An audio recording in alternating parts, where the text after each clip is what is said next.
Hi students, Tim from Lessons on the Web once again today. Hopefully everybody's doing great. And we are going to be talking about the chromatic scale today. So what is a chromatic scale exactly? Well, chromatic scale simply is when you start at one note. It can start on any note really. And you go up or down, but you go up or down by every single note. Like so every, as they call, semitone or half step.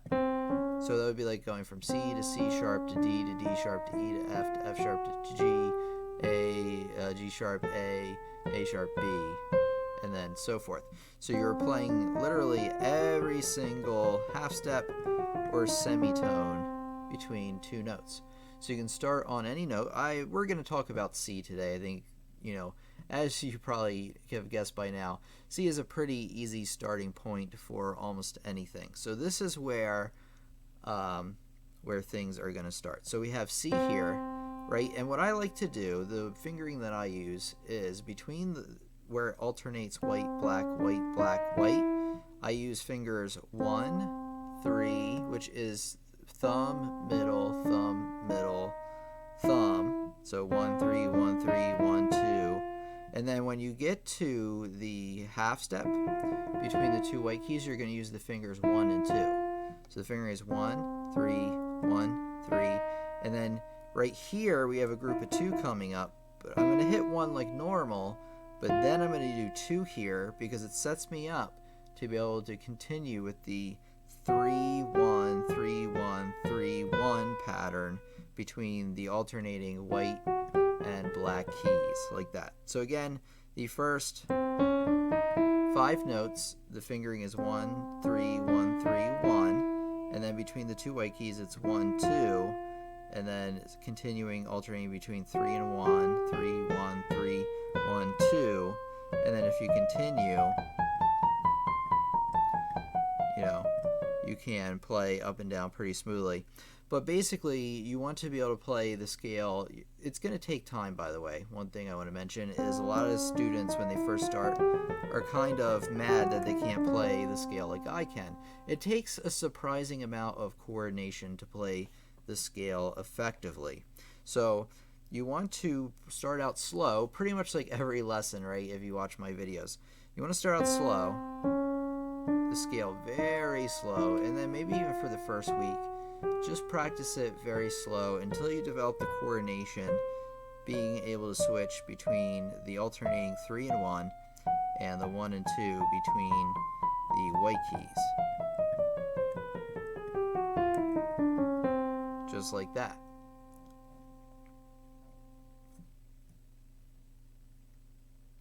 Okay. Since we did the right hand, now we're going to talk about the left hand. You're going to start with 1. So no matter which hand, if you're starting on C, you want to start on 1. And just like before, you want to alternate between 1 and 3. So 1, 3, 1, 3. And then this time, instead of 1 and 2 here, it's the opposite since your fingers are the other way. So with your left hand, they're mirrored.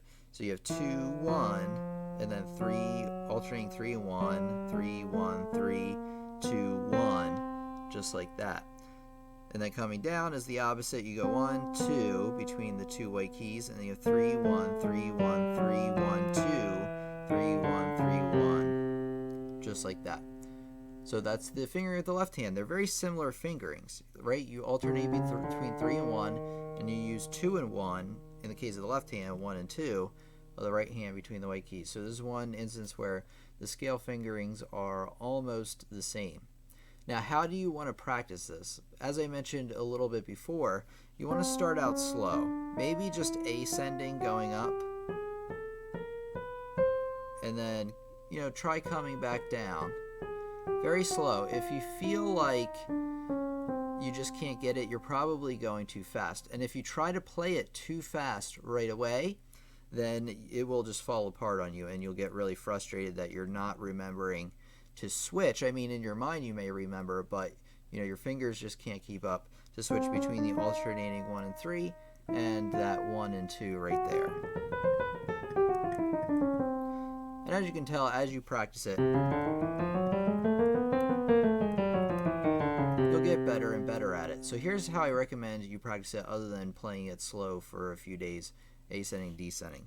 So what you want to do is you want to start out, you want to do this pattern.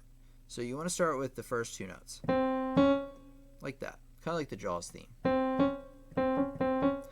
But then you want to add a note. So you do the first two plus the third and then come back. And then this time I'm going to add one note, 4 notes, and then come back, and then I'm going to go up 5 notes. Then I'm going to go up 6 notes. And then I'm going to go up 7 notes and come back down. Until I go through all of the notes in the scale. Whoops, I went up too many that time. I'm supposed to come back down. Until you go up to the whole scale. And what that will do is that will kind of train your hand to be able to play through different parts of the scale. Like when you go alternate between the first few, you're really practicing just that first part of the scale. And then by adding a note each time, you're really getting more practice on areas of the scale as you move up. And that will really help you solidify the scale. You want to do the same thing with the left hand.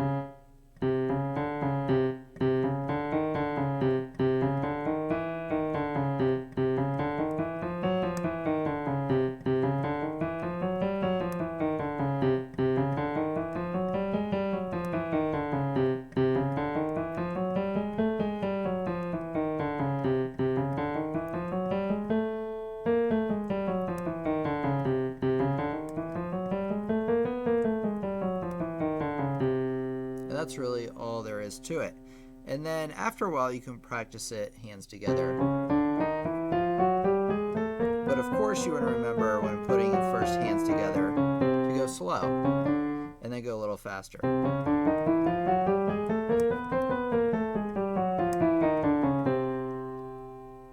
And then after that, what I recommend to practice is to really get a solid understanding on it is in different rhythms, right? So at first I would just try playing it in quarter notes. And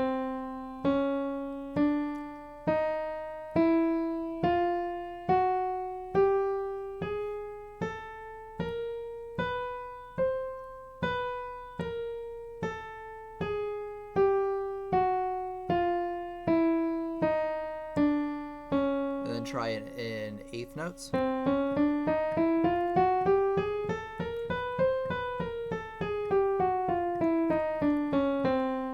Try it in triplets. And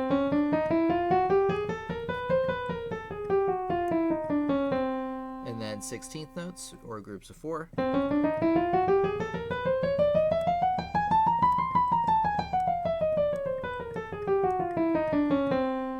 Like that. Same thing with the left hand.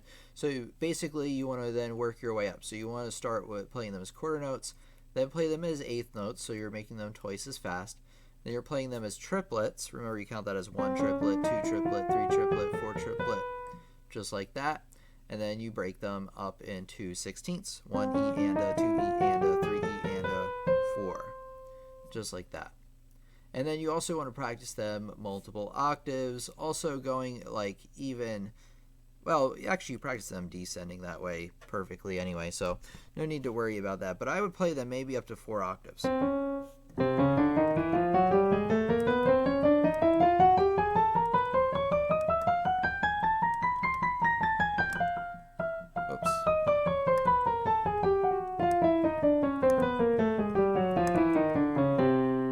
Like that. You know, I could probably practice it a few more times, get it a little smoother. This scale will come up a surprising amount of times. I mean, especially if you get into more advanced music like sonatas or even like ragtime and things like that, do little chromatic runs. So learning the scale will come in handy at times, but you know, it's kind of a cool gimmick to be able to play them, you know, fairly smoothly. Hello, Gregory. Welcome back to the live stream. Rich says, I forgot where you cross over. Okay, let's see here. All right, and that's pretty much it, because I covered what the chromatic scale is. It's going from, you know, half steps up or half steps down. each note touching one another, or we also call those semitones. That's something I don't really mention a whole lot. If you hear people mention whole tones and semitones, they're talking about semitones are half steps, and whole tones are whole steps. So I talked about what it was, I talked about how to practice it, and yeah, I think that pretty much covers it. Like I said, it's going to be a shorter lesson today. Mainly, it gives me a little bit of a break, but mainly because the subject matter isn't, super lengthy. I'm not making a huge list of suggestions, just really this one thing. So practice this every day until the next live stream and let me know how it goes. Any questions from the live stream about the chromatic scale?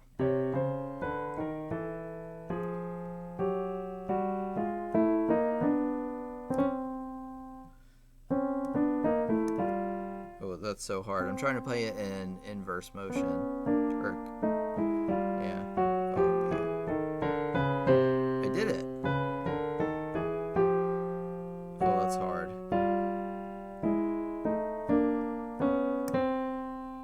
Or contrary motion, it's called. So you start on two notes right next to each other, and then you try playing the chromatic scale going up with your right hand, and then the chromatic scale going down with your left hand.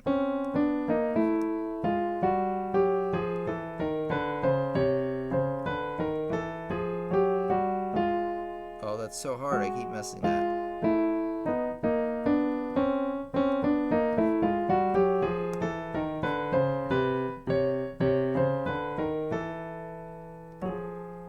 I messed it up, man. That's really hard. Why is it important to learn chromatics? That is a really good question because, well, other than what I said about it appearing in music, maybe not the music that you play, but certain genres for sure. Jazz has a lot more chromaticism. Oh, you know what has a lot of chromaticism? Hold on a minute, Rich. I will explain perfectly why you need this in your life. Okay. Let me think. Give me just a minute. Oh, man.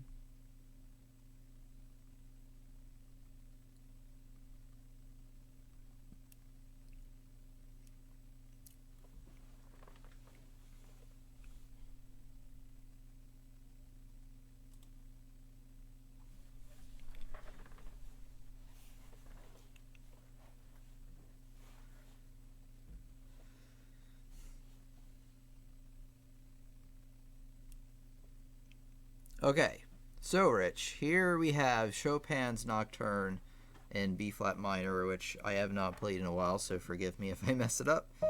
But let's see.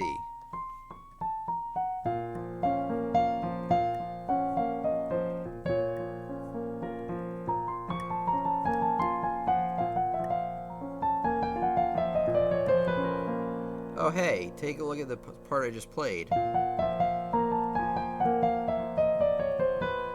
It has a chromatic run in it. It uses the same fingering. We're talking right here in this measure. Has a chromatic. Refreshing. It's refreshing to see you have trouble with contrary chromatics. I don't feel as bad when I mess up. Oh, good. It's good that you practice in contrary motion. But here, Rich, we have actually, a part here on this Chopin's Nocturne where we have a chromatic run. And actually, in his music, it happens a lot. So if you haven't seen it yet, it's just the genre of music you're playing or the composer doesn't use it a whole lot. It's not really until later music anyway, more modern era music. It's actually in this piece as well.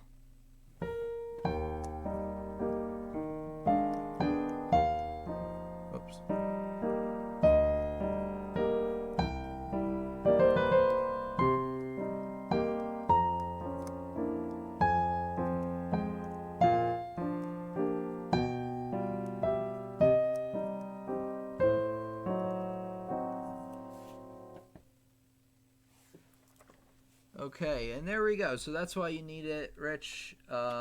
It's not going to appear all the time, but it will appear in especially more complicated music. Like I said, it's actually kind of fun to play too.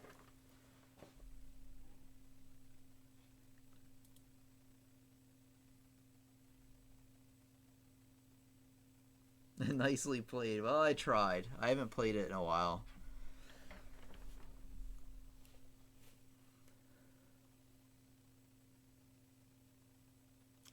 Yes, it definitely is super, super complicated. Man, why is this thing out of frame? Huh.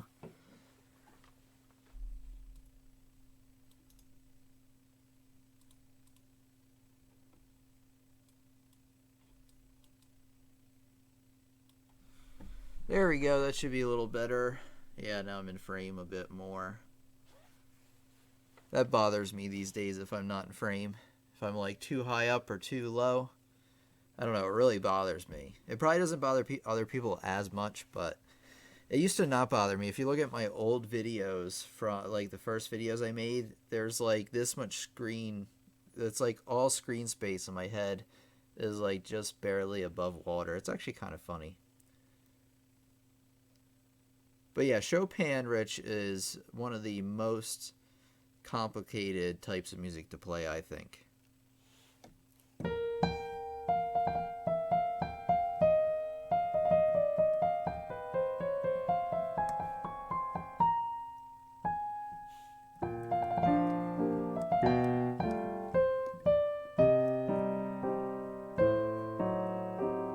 Whoops.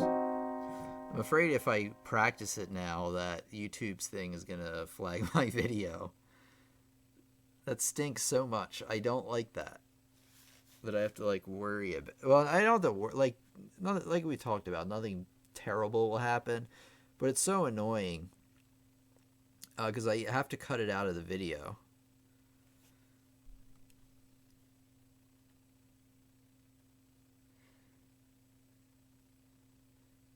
Did you ever take those ASRBM tests? No. Let me take a look. I don't even know what that is. It sounds familiar though.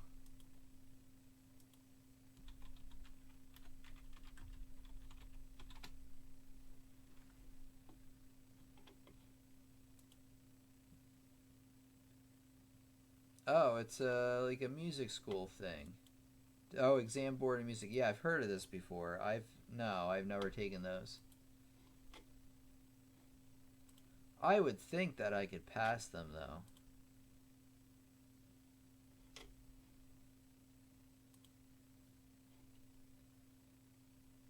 Alright, I'm actually looking at the website right now over on my PC in case you're wondering why it disappeared.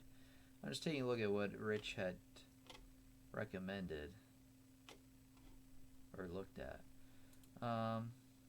You should do it for fun. No, I think you have it right. Right? ABRSM is what it is. Oh yeah, you had it mixed up a little bit. Level 1. Grade 1. 3 pieces. One chosen by the candidate of each 3 lists. I see. Yeah, it sounds like a good idea. I've known other students who have talked about it before, but I actually don't know much about all those levels. I should probably add some of those songs to the Academy if they are part of that test. By the way, everybody, a new website coming soon, probably this week sometime. I mean, it's going to look very similar as I've mentioned before, but it's going to have a lot of improvements. It's going to look better, function better, and hey, what's better than that?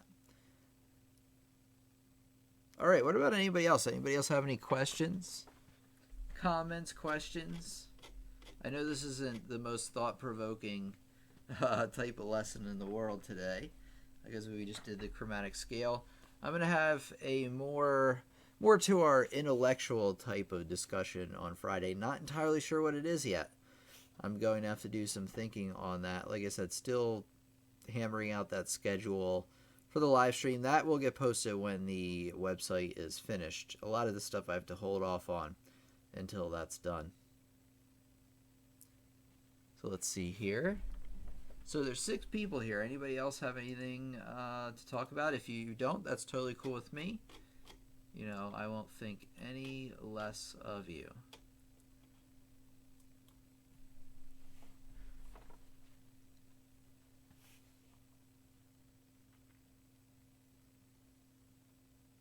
And by the way, as Rich knows, you want to follow me on, or like my page on Facebook and Twitter, but not just because everybody tells you to do that. Basically, if I ever have to cancel the live stream, that is where I will let you know. So I will let you know. I'll put out a Facebook post or a Twitter tweet. That's what they call them on Twitter.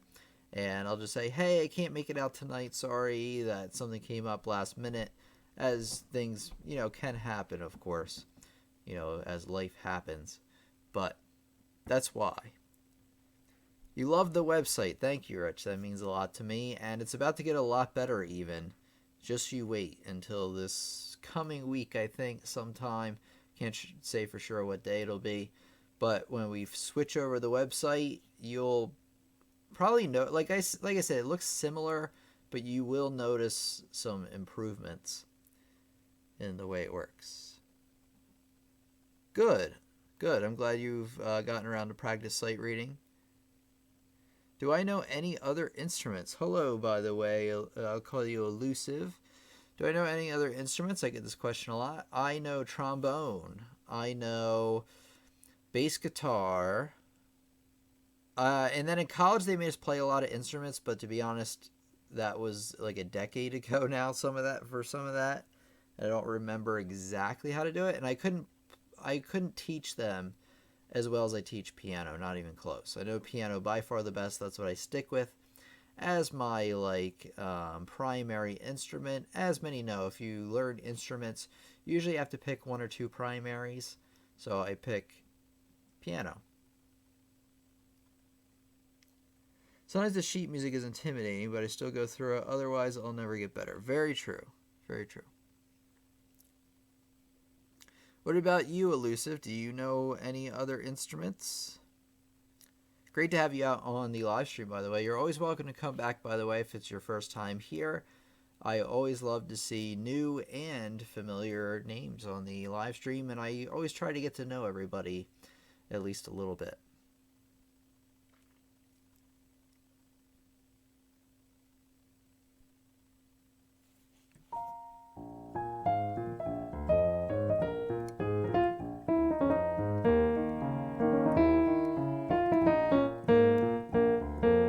Clarinet. I have quite a few students who play clarinet. I don't know much about it though.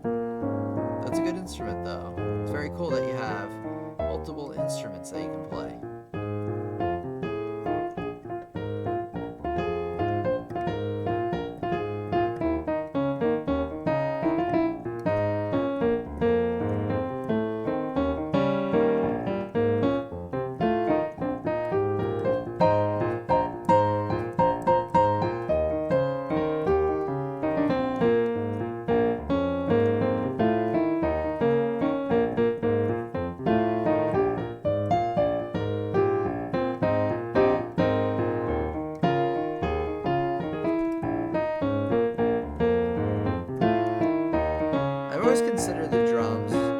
Drums are rich, but I just haven't had the time. Drums do sound like they'd be fun to play. That's another thing we took in college, but I don't remember all of it. I do remember some of it though, and my rhythm has improved greatly even over the last few years just from teaching. You know, when you explain how to count triplets, 16th notes, 8th notes, and quarter notes all the time, you get pretty good at counting them out.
really does it?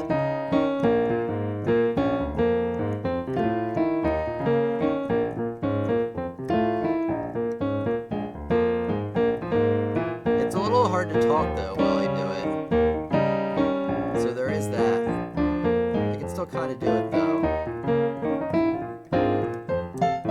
But sort of, like in short in bursts. It's really hard to talk and do it at the same time. It's kind of interesting.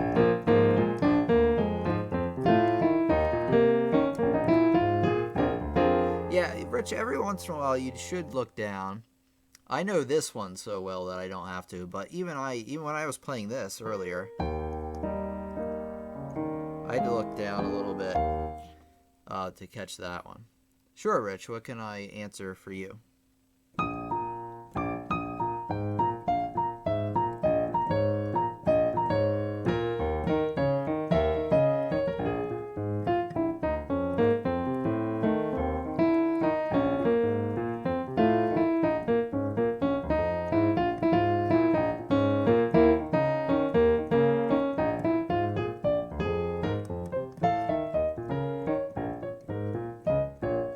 You're supposed to brush your fingers on the keys to know where you're at and not have to look down. I really don't know. I mean, I don't know how I do it. I kind of have a feel like I know that sticks out as B flat. I guess it's kind of like being blind, right? You can kind of feel. I wonder if I can play it without looking at all, like just having my eyes closed.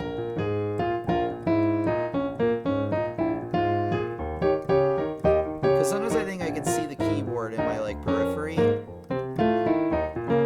but it looks like I can just do by feel. I guess you're right. I guess I kind of brush up against them. Like when I play the chords, I can really feel where those notes are, and it's kind of like, I don't know, I kind of brush my fingers up against it a little bit.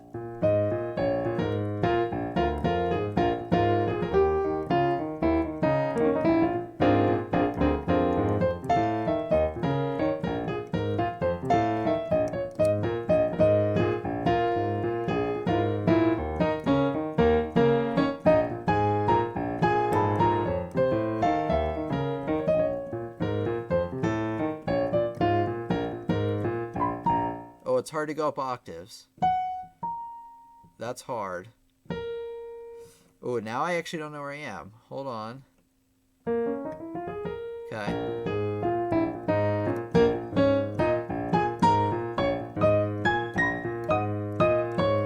Yeah, you know what? Making leaps is really hard, but if I'm moving from chord to chord without looking, I just kind of feel it.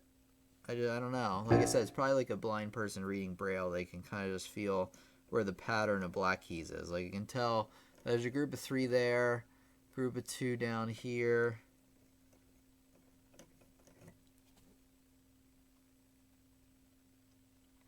Like if you have to move up an octave, do you feel the keys with your fingers? If I have to move up an octave, because it's so quick, well, I can do it if the notes are connected. But moving from this B flat to the next B flat. Oh, I wasn't even hitting B flat, see? That's really hard. I'm getting used to it.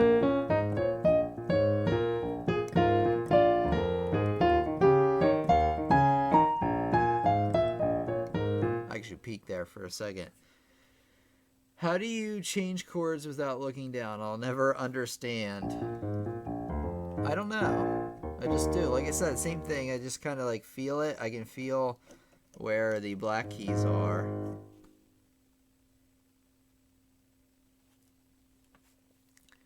Yeah, I'll never understand it either, Rich. It just kind of happens.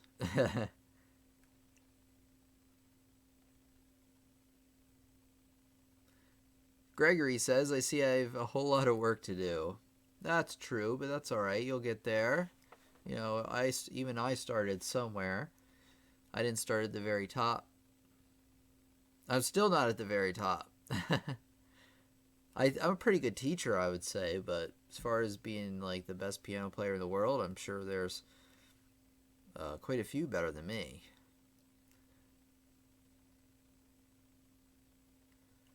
All right, anybody got anything else? That's kind of a cool little explanation. I never even thought about how I do that before, without looking down. I guess I do it, but mostly by feel. I think every once in a while I do glance down. You might not see it, like in my periphery. Especially if I'm looking at the camera and stuff, I can see like the tiniest bit, right? But I think it's just, it clues me in.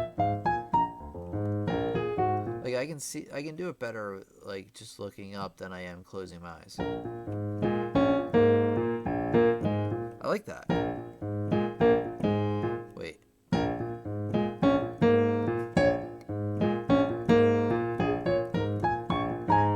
Look at that little pattern. I'll have to add that in. That's another thing about improvising is as you play it, even for years, like the same little improv thing, you'll come up with like little things that you're like, oh man, I could add that in there. It's going to sound so cool. So it kind of evolves over time. Like when I played it 10 years ago, it's probably like, I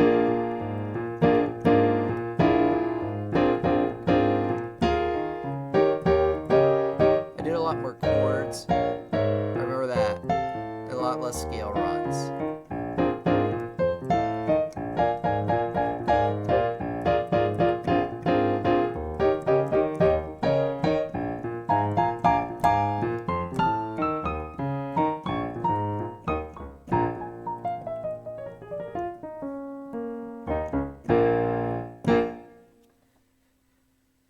Okay, anybody else have any comments, any questions? If you don't, that's totally cool. Let me just kind of like look over here. Okay, I'm gonna keep working at it, Rich says. It's definitely required to sight read well. Yeah, very true. It helps, that's for sure.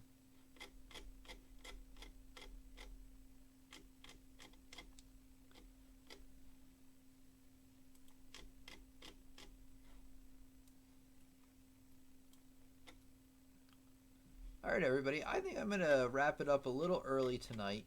If you have any last minute questions, I'll answer them for sure. But I think I'm just going to wrap it up a little early. Like I said, very short lesson today, but sometimes those are what's needed because I really didn't know where I was going to fit this scale into any other lesson. So I was like, well, you know what? I didn't have a lot of time to chart out because sometimes like even the lesson I did last time on the note reading, even though I've taught note reading a lot, to make sure that lesson flows really well, I actually like outlined it ahead of time, and it takes me a while, but this one was a really easy one, so just give me a little break, let me think a little bit more about what's coming up, and there's another great lesson on the way for Friday. We might take off next Sunday, I'm thinking about it, but I'll let you know definitely by Friday what my decision is with that.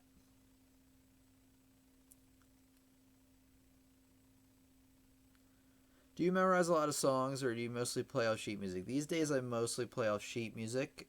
Before I used to memorize everything because you'd have to play in concerts, and one of the things is like it's a standard for playing in concerts that you don't use your sheet music. So you had to memorize the whole thing. I've had to memorize, maybe 30 pages of music in a semester at college. Nowadays, I memorize, but only like when I practice something for a while. I just kind of then just have it memorized. I don't really go out of my way to memorize things anymore, and that's just from a lack of time. I can't get everything concert level anymore, only because I'm teaching so much, spending my time there. I can't really remember songs even after a million run-throughs. Try,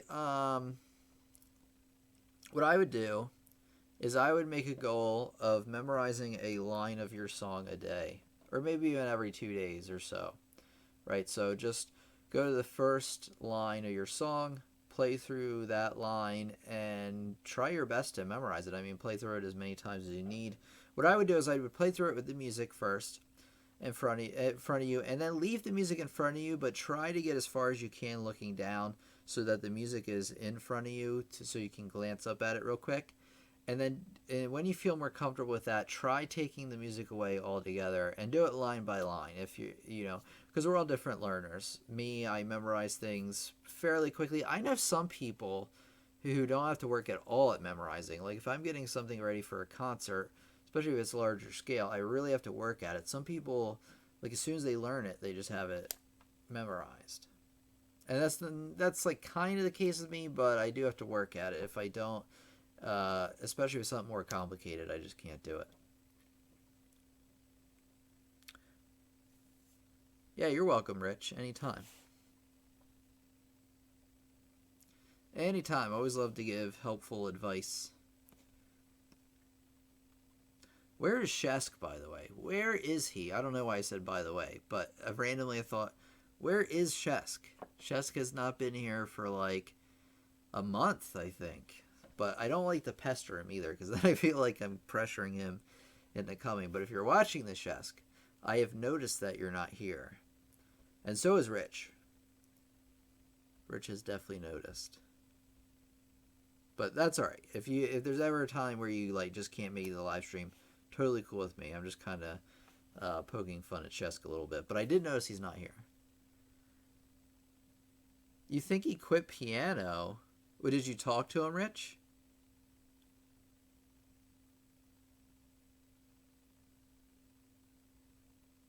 Did he tell you that? Because I never got the impression he quit piano, but he might have. That would be sad. That would make me sad. Oh, you just get the feeling. Yeah, I remember him saying the last like few times that he hasn't had a chance to like practice at all. I remember when we were talking about like getting like recordings. You know, you sent me like this couple of recordings, and we are gonna do more of those at some point, just not today. And he was like, "Oh, I don't think I can get one ready." So you might be right. I hope he didn't quit altogether. Hopefully he comes back. He does seem very busy with work, so I don't mean to give him a hard time. Like I think he had a huge move this summer, and his job involves moving around a lot. So, or not moving, but going like I forget what he told me. I'm sorry, Shesk. I remember some of it though. But you're right. So we won't make fun of Shesk at all. But I just want to say, hey Shesk, if you're listening, man, I noticed you're not here. You're missed. All right, so everybody, I think I'm gonna end it here. You know, if any last minute comments or questions, go for it. But I'm gonna like start packing up here.